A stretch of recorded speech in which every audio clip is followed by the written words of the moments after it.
nunca se importou com One Piece, porque o tesouro mais valioso pro Barba Branca sempre foi a família dele. E isso foi comprovado até os últimos momentos da vida do Barba Branca. Então não sai daí, que hoje o Veja Como Foi tá de arrepiar. Vamos lá.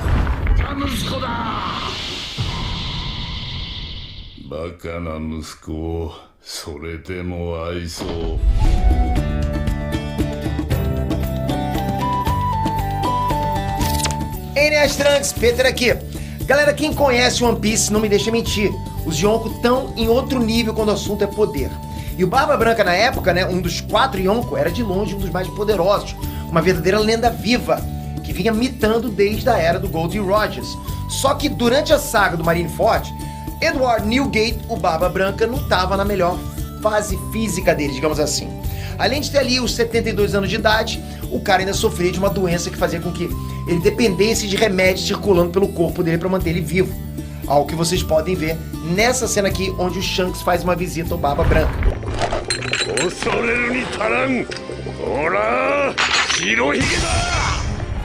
Então, galera, por mais que ele fosse uma lenda das antigas, por mais que ele fosse considerado um monstro, um demônio, por muitos inclusive, né, de tão forte que ele ainda era um humano.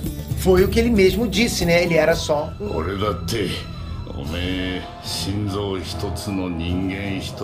E mesmo nessas condições precárias de saúde, ele levou toda a frota dele pro QG da Marinha para libertar o filho dele, Ace, da execução. Lembrando aqui que o Barba Branca considerava todos os membros da tripulação dele como um filho, e todos os membros consideravam ele como um pai. Era bem bacana essa química que ele tinha com todos os membros da tripulação dele. Os maiorais da Marinha já esperavam que algo do tipo fosse acontecer, que o Barba Branca iria tentar impedir a execução do Ace. Mesmo assim, quando o Barba Branca chegou, saindo de dentro d'água, né, com o navio dele principal, o Moby Dick, todos ficaram de queixo caído. A situação piorou quando o Barba Branca resolveu entrar na luta e pulou do navio direto pro campo de batalha. Foi quando o almirante da frota, o Sengoku, disse em desespero para impedirem o Barba Branca de entrar na batalha, porque aquele era o homem mais forte do mundo. Ele tinha poder para destruir toda a Marineford se ele quisesse.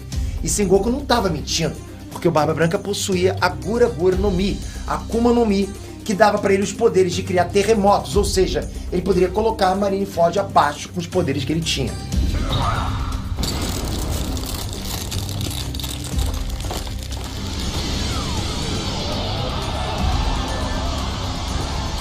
Fora os poderes da Akuma no Mi, ele ainda possui uma das 12 armas lendárias de One Piece, a Muraku Mojiri. Ele era capaz então de concentrar os poderes de um terremoto nos punhos ou na ponta da arma.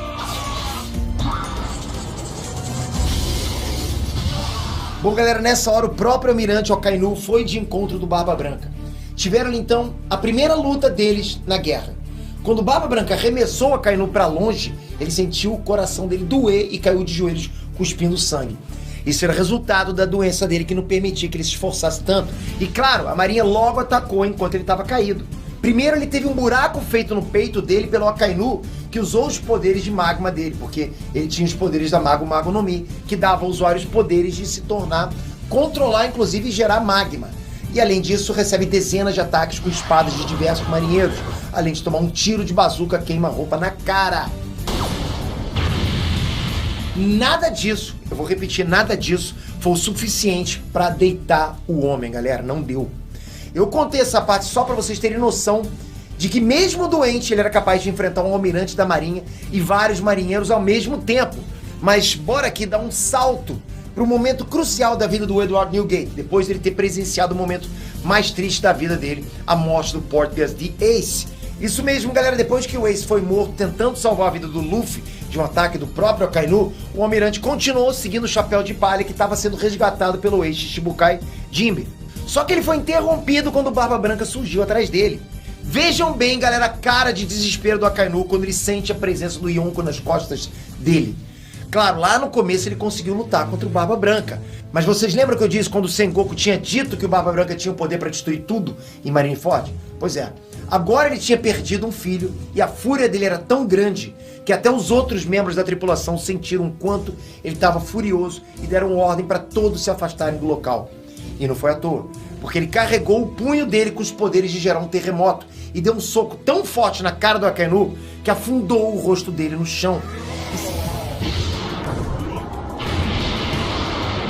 Em seguida ele saltou e acertou o Akainu com um chute, também carregado com os poderes.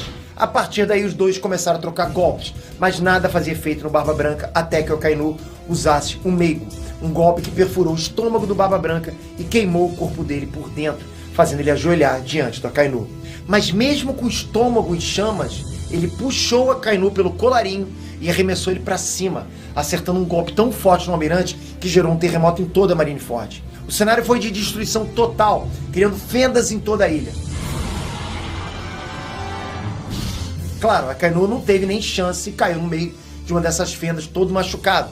O terremoto continuou destruindo toda a ilha. Barba Branca não iria deixar barato a morte do Ace. Com o terremoto, ele dividiu a ilha em duas partes, deixando os filhos dele de um lado e ele do outro contra toda a marinha. Barba Branca versus All. E ele fez isso para deixar os filhos dele longe da luta, porque assim ele não iria se segurar e soltaria toda a fúria dele para cima dos marinheiros.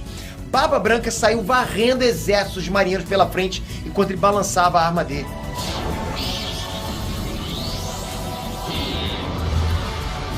Foi nesse momento que apareceu o responsável por toda essa guerra, por ter entregado o Ace para a marinha. Marshal D. Teach, o Barba Negra, acompanhado aí da tripulação dele composta pelos maiores criminosos que já passaram pela prisão da marinha em Pearl Down. O Barba Negra, ele pertencia à tripulação do Barba Branca, mas ele saiu quando ele matou um dos membros para ter, né, a sua Akuma no Mi, a Yami Yami no Mi, a fruta da escuridão, que permite ele controlar as trevas. Com isso, o Ace foi atrás dele e acabou sendo preso, entregue para a marinha e deu no que deu. Então o Barba Branca via o Barba Negra como um traidor, inclusive o principal responsável pela morte do Ace. Mas eu explico melhor os planos do Barba Negra em outra oportunidade. Vamos voltar aqui pro confronto entre ele e o Barba Branca. Quando ele chegou, o velho não quis nem saber de conversa, atacou ele de cara, jogando um ataque e derrubou toda a tripulação do Barba Negra no chão. Por pouco não acertou em cheio eles. Então o Barba Branca disse que o Teach, o Barba Negra, era o único que ele recusava chamar de filho e queria matar o pirata e se vingar por ele ter matado um dos filhos dele. No caso aqui, o comandante da 4ª divisão, o pirata Tachi. Com isso, a luta dos dois começou e o Barba Negra soltou os poderes da Yami Yami no Mi no chão, espalhando a escuridão por todo o chão e absorvendo tudo com o golpe Black Hole. O Barba Branca tenta revidar, carregando mais uma vez o punho dele com os poderes, mas como é revelado pelo Barba Negra, os poderes não iriam funcionar, já que a Yami Yami no Mi é a fruta perfeita para qualquer Akuma no Mi que existe. Por quê? Porque ela absorve os poderes das outras frutas.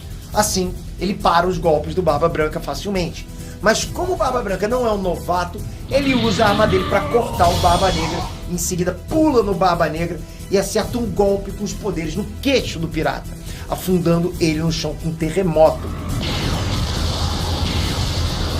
Só que depois disso ele sente o peso da doença e dos ferimentos da guerra no corpo dele e começa a ter dificuldades para atacar. Mesmo assim ele vai para cima do Barba Negra, que fica assustado com a força do Barba Branca. Mas antes de acertar o Teach mais uma vez, ele começa a ser baleado pelo pirata e pelo bando dele. Galera, uma verdadeira chuva de tiros. São tantos tiros que as balas até acabam. Quase morto, o Barba Branca afirma que o Marshal D. Teach não é o homem que o Goldie Rogers esperava para manter o seu legado, porque essa pessoa ainda iria surgir em algum momento. Além disso, ele reforça a revelação feita pelo Goldie Rogers no passado, a de que o One Piece existe de verdade e que o tesouro iria mudar o mundo de vez. Depois da revelação, ele pede desculpa aos filhos por ter criado um cara como o Barba Negra e agradece por eles terem dado tudo o que ele precisava durante a vida, uma família. Então ele se despede e agradece pela jornada ao lado deles e em seguida fica em silêncio. Nesse momento, Barba Negra percebe que Edward Newgate, o Barba Branca, estava morto. Mas mesmo assim o corpo dele não tinha caído e em seguida o manto das costas dele cai e revela algo que mostra cada vez mais que o Barba Branca era uma lenda viva.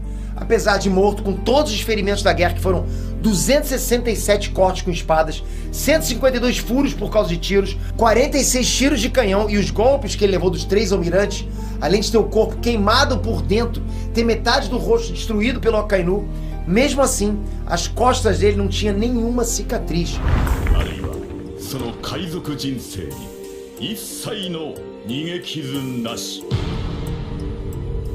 Bom, galera, o Barba Branca foi um dos poucos piratas que teve a capacidade para encontrar One Piece. Foi um dos poucos que poderia se tornar o rei dos piratas depois da morte do Goldie Roger. Mesmo assim, Edward Newgate tinha um sonho diferente dos demais piratas. Para ele, não era o ouro ou a fama que importava, mas o maior sonho dele era ter uma família. e pode-se dizer que ele alcançou tudo que ele almejava na vida dele. Esse, pessoal, foi um dos momentos mais épicos de todos os animes, na minha opinião. Foi um momento que te arrepia do início ao fim, um momento que te emociona, um momento que faz você chorar. Se você for sentimental, se te pegar firme ali, né, machucar o coração, você vai escorrer uma lágrima, não tem como você evitar isso. Mas é um momento memorável, é o que faz One Piece ser essa obra que a gente tanto ama. Eu acho que todo mundo que tá aqui assistiu esse anime sabe do que eu tô falando. Esse personagem foi um personagem épico. Mesmo aparecendo pouco, marcou muita gente. É ou não é? Bem, galera, muito obrigado por esse vídeo. Não esquece o joinha pra ajudar esse quadro. E se inscreve aqui, ó. Clica aqui agora, rapidinho. E ativa o sininho, isso vai ajudar muito. Obrigado. Deixei 2 vídeos aqui bem bacanas pra vocês, hein? Tamo junto, até a próxima. Fui!